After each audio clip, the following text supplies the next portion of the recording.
I'm a linguist at one of the top universities in the country. That means I study languages. My specific field of expertise is the translation of ancient and dead languages. Greek, Latin, cuneiform, that kind of thing. I won't divulge specifics such as my name or the school where I do my research, but it should suffice to say I hold a place of prestige in my field. Last week I received a call from my old college classmate. He had gone into aeronautics while I pursued my studies, and he eventually ended up at NASA. We had been friends in our school days, but after college we had only kept a loose sort of contact. But that week he called me with an almost fearful edge in his voice. "Listen, I wouldn't be calling you about this if I thought anyone else could handle it," he said. "But you are one of the top men in your field, so we feel your skills are suited to the unique situation we face."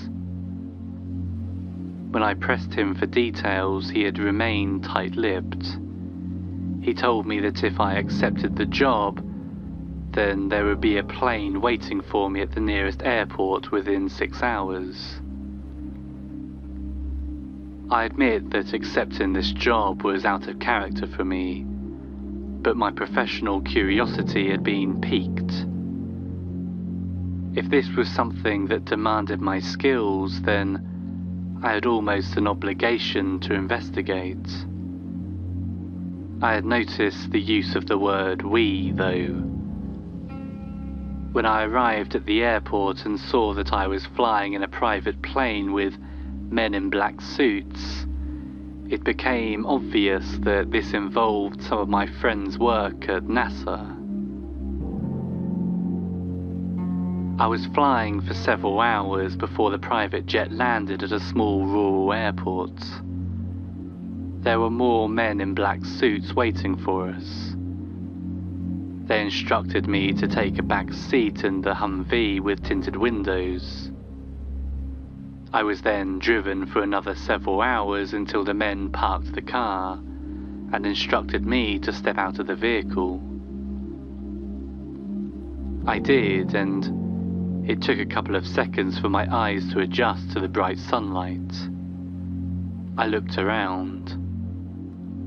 The Humvee was parked in the middle of a green field. There was a small shed nearby. It looked rickety, close to the point of falling over. "Walk into the shed and take the trowel off the wall," one of the men in the black suit said. "I'm sorry," I had replied. But the man remained silent. Apparently those were all the instructions I was going to get. So I walked into the shed. It was surprisingly spacious. I looked around and sure enough there was a trowel hanging on the wall. I took it off cautiously. Nothing happened for a moment, then I almost lost my footing as the whole floor of the shed began to move down, like an elevator. I was descending through this elevator shaft for a minute or two. The walls were concrete with lights strategically placed to light the whole shaft. The platform finally stopped in front of some elevator doors. They slid open. I walked through and I was now standing in an observation room overlooking what looked like a mission control room. Men and women were huddled over dizzyingly complex consoles, analyzing streams of data that rushed across their screens. Massive screens were hung up on the wall showing maps of the Earth and another planet I did not recognize. Astronomy was never my field of expertise. As I stepped through the elevator's door, jaw dropped in awe at the complexity of the mission control room. Everyone in the observation room turned to look at me. I tore my gaze away from mission control and looked around. The observation room was occupied by scientists in lab coats and what appeared to be military officials. A man that I recognized as a general due to the stars on his shoulder walked up to me. "So you must be the linguist. We were told you'd be arriving about now." The general extended his hand and I shook it. Then one of the men wearing lab coats walked up to me. It took me a second to recognize this man as my friend because we had not seen each other in such a long time. "I'm glad you decided to answer my call," my friend said. "We need your help." "Look, this is clearly some advanced operation, either for the military or space exploration," I replied.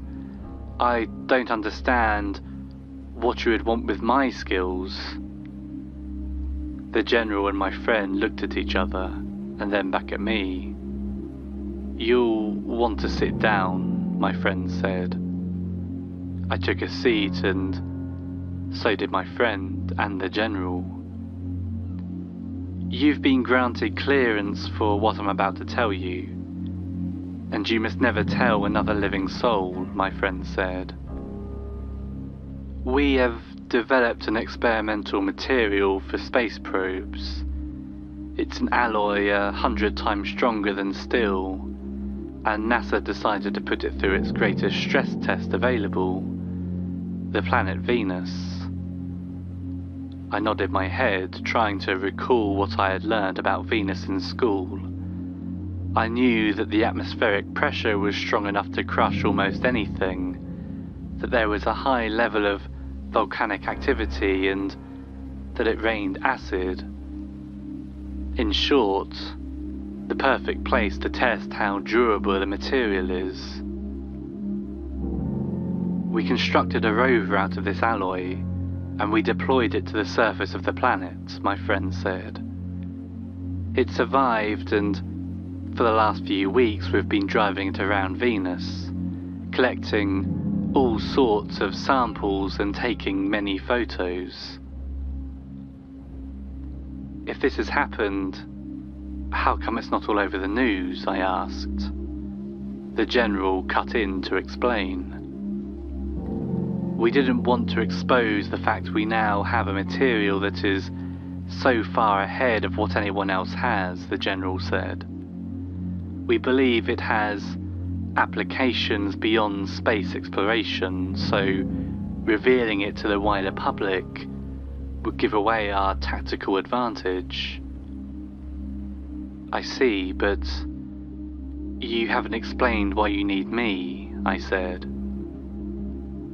"That was going to be the next part," my friend said. He got up from his seat and walked to an intercom.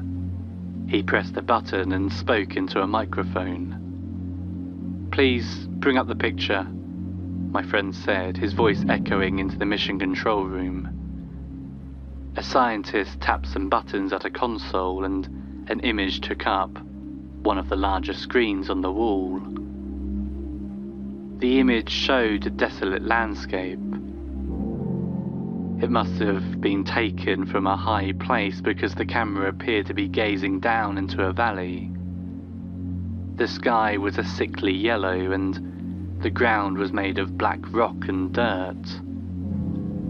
But as I looked closely at the image, I realized something. The rocks in the valley were arranged in a specific way, a way that could not have been the result of whatever nature existed on Venus. And then I realized something else. These were symbols. "Now do you understand why I called?" my friend said. My friend took me to a conference room in the facility. There was a large whiteboard on one of the walls of the room, filled with various notes and observations about the symbols. He explained they had been trying to figure out what the symbols meant for a week, and they had hit a dead end. That is why they called me. As my friend was explaining all of this, more people started to file into the room. My friend introduced them to me one by one. They were all fellow linguists that my friend had contacted. He had apparently gotten around academia after we separated and had made some contacts. All the other linguists were recommended to him by other professors at some of the top schools in the countries. They had already been briefed, so once introductions were out of the way, my friend left me alone with the team. We began to debate the possible meanings of the symbols. What many people outside of my field fail to understand is that there's a lot more to translation than simply directly interpreting words of language and converting them to another language. For instance, when starting from square one with a language no one has seen before, you must determine the most basic things first. Are the letters read left to right, or right to left, up to down, down to up? There are whole concepts and ideas that can only be properly expressed in a particular language. So as you can imagine, translating a set of symbols from another world without some kind of Rosetta Stone to give us some frame of reference is incredibly difficult. We worked on the symbols for hours. We tried comparing them to every language on Earth, but there was simply no way to confirm any of our guesses. We had no one who could read or write the language to confirm our guess. We had no other examples of similar symbols. No matter what we tried, we came up empty-handed. It was like we were bashing our heads into a brick wall. After a while, we were just sitting at the conference table in silence. Occasionally, someone would pipe up, trying to suggest something, but the words would die in their throat as they realized we had already tried that. As we sat there, I tried to come up with some reasons we weren't able to make any progress. I was forced to come to the same conclusion I suspect the other people in the team had come to. The symbols were truly alien. The reason there was no comparison to anything on Earth is because they weren't from Earth. If there are some things that couldn't be communicated across languages here on Earth, then how could we hope to receive a communication with an alien culture? And then I thought about the implications of this. And all those implications quickly became unnerving. Were there once aliens inhabiting Venus, before it became a wasteland? Were they responsible? Had they left some kind of warning? Something to let other species know what had ruined it for them? Were we trying to translate a warning? But as I was pondering this, my friend burst into the conference room, startling us out of our stupor. It was clear he had been running because he was breathing heavily. "There's been a development," my friend said. My friend escorted me and the linguistics team back to the observation room, and in a single moment, my world view was shattered. There was a live video feed of the symbols.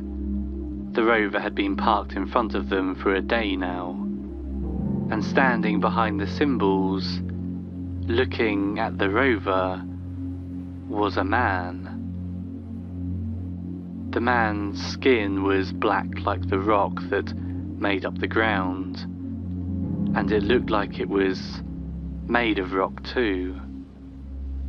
There was no hair on him, and he was looking at the rover with a cautious look in his eyes. Everyone in mission control and the observation room was silent. You could have heard a pin drop. And then the man began to walk towards the rover. He stepped carefully over the symbols, clearly taking great care not to ruin them. When he was standing in front of the rover, he squatted down and looked directly into the rover's camera. His face was remarkably human-like, even with the rocky skin. "Kurak senda Togepi," the man said in a guttural voice. "Gasenda Teraz." "What's it saying, Professor?" the general asked me. But I was speechless. I was looking at an alien, and not only that, a sentient one, capable of communication, living on the most inhospitable planet in the solar system. After a while, I responded to the general's question. "I have no idea." My friend walked up to the intercom and pressed some buttons. He then pressed the button to talk and spoke into the microphone. "Hello, can you understand this message?" The message was broadcasted through the rover speaker. The alien stumbled backwards, tripping over a rock. It quickly got back to its feet and walked back up to the rover. "Kurak senda Togepi," the alien repeated, slowly this time, as if it was trying to make it easier for us to understand what it was saying. I'm sorry, we don't understand what you're saying," my friend said into the microphone. The alien looked disappointed. It stepped back from the rover and sat on the ground. It looked down to the ground, clutching its head in its hands. It sat like that for a few moments before he looked back up at the rover. He seemed to be in a deep thought, and then he grinned. He stood up and began walking away from the rover. He stopped after a short distance and then gestured for the rover to follow it. The rover followed the alien through the Vesuvian landscape. The sounds of volcanoes erupting could be heard in the distance through the microphone on the rover. Eventually, the alien led the rover up a steep hillside and paused at the top of the hill to allow the rover to catch up. When the rover finally crested the hill, it was looking down into a small valley, and at the bottom of the valley was a small spacecraft of some kind. It looked like a gleaming silver teardrop, lying at the bottom of the small crater. There appeared to be a kind of door built into the side, but it was closed. "Sa X Yakut," the alien said. It hurried down the hillside towards the teardrop. The rover followed it, going slowly down the hill so it wouldn't slip. When it reached the bottom, the camera showed that the alien had opened the door in the side of the teardrop and was now examining its interior. It emerged after a few seconds, holding a small black box. The box had a red button, yellow button and green button on its side, with two red cylinders coming out of the top. The alien pressed the green button and set the box on the ground. The box played a loud, high-pitched tone, and then it was silent.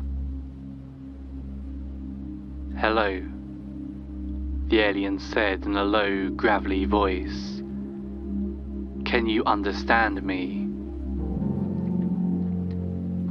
My friend hurriedly pressed the button on the intercom. Yes, we can understand you, he said in an excited tone. Oh, praise the mother, the alien said, sounding elated. Someone has finally seen my message and come for me. I've been here for so long. I'm sorry, my friend said. Why would someone come for you? Are you not native of this world? Oh, mother, no, the alien said. I've been stranded here for I don't know how long. Everyone in the room looked at each other. Then my friend turned back to the intercom. I'm sorry, but this isn't a rescue mission. We found you on accident. The look of hope on the alien's face was dashed in an instant. He looked crushed. He sat down on the ground and looked down at the dirt for a while. What planet does this craft hail from? The alien said. Earth, my friend said. The third planet in this solar system. The alien suddenly laughed. His laugh was a deep, booming noise. Well, isn't this simply cosmic? The alien said. Of course, I'm finally found by you. What do you mean? My friend said. The alien looked straight into the rover's camera, a grin on its face. Your planet was my original destination. I suppose I owe you my story, the alien said. I have not talked to anyone in so long. Yes, tell us, we'd love to hear your story, my friend said. We? The alien asked. I am speaking from a room with several representatives of our planet, my friend said. We can all see and hear you through this rover.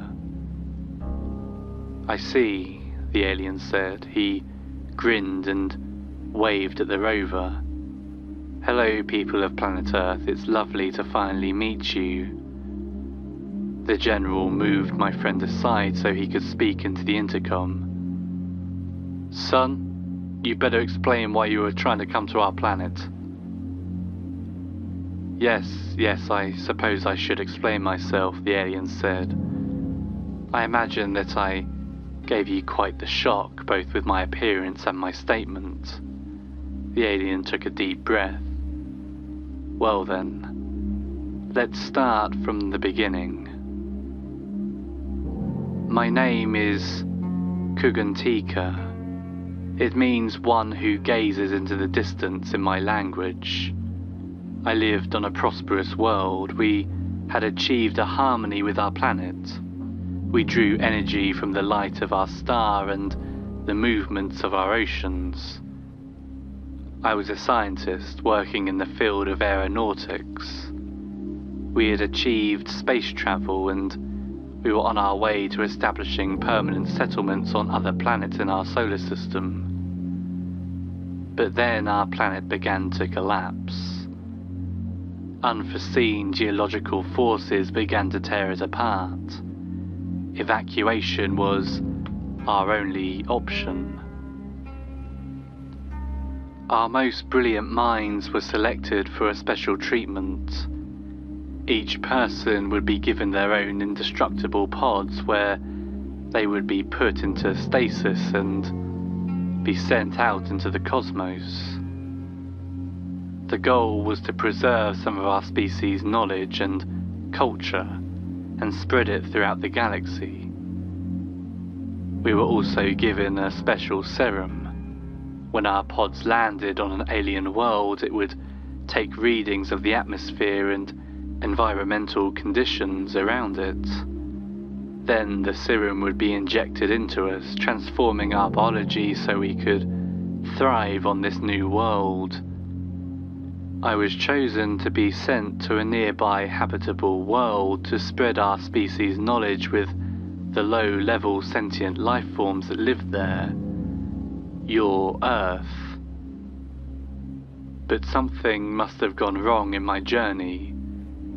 My pod veered off course and I crashed here instead. Kugantika gestured around to a barren landscape. The serum made me practically immortal and self-sufficient so that I could survive here.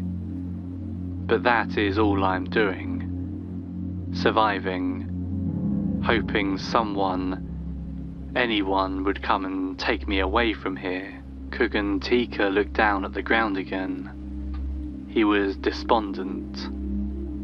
After a while he looked back up into the camera. His expression was one of the deepest despair I've ever seen. "Please help me," Kugantika said, his voice nearly breaking. I can't be alone anymore. I just can't." Everyone in the observation room looked at each other. Some were nearly on the verge of tears, but the general was just looking at the screen that Kugantika occupied with a stoic expression on his face. Finally, he pressed a button on the intercom. "We'll do what we can, son. We'll do what we can." After that conversation, I was quickly escorted out of the observation room, along with all of the other linguists. Our services were no longer required. I was escorted back to another black Humvee with more men in dark suits. On the drive to the airport, they told me I could never tell another soul what I had witnessed, or else they would make sure I was never seen or heard from again.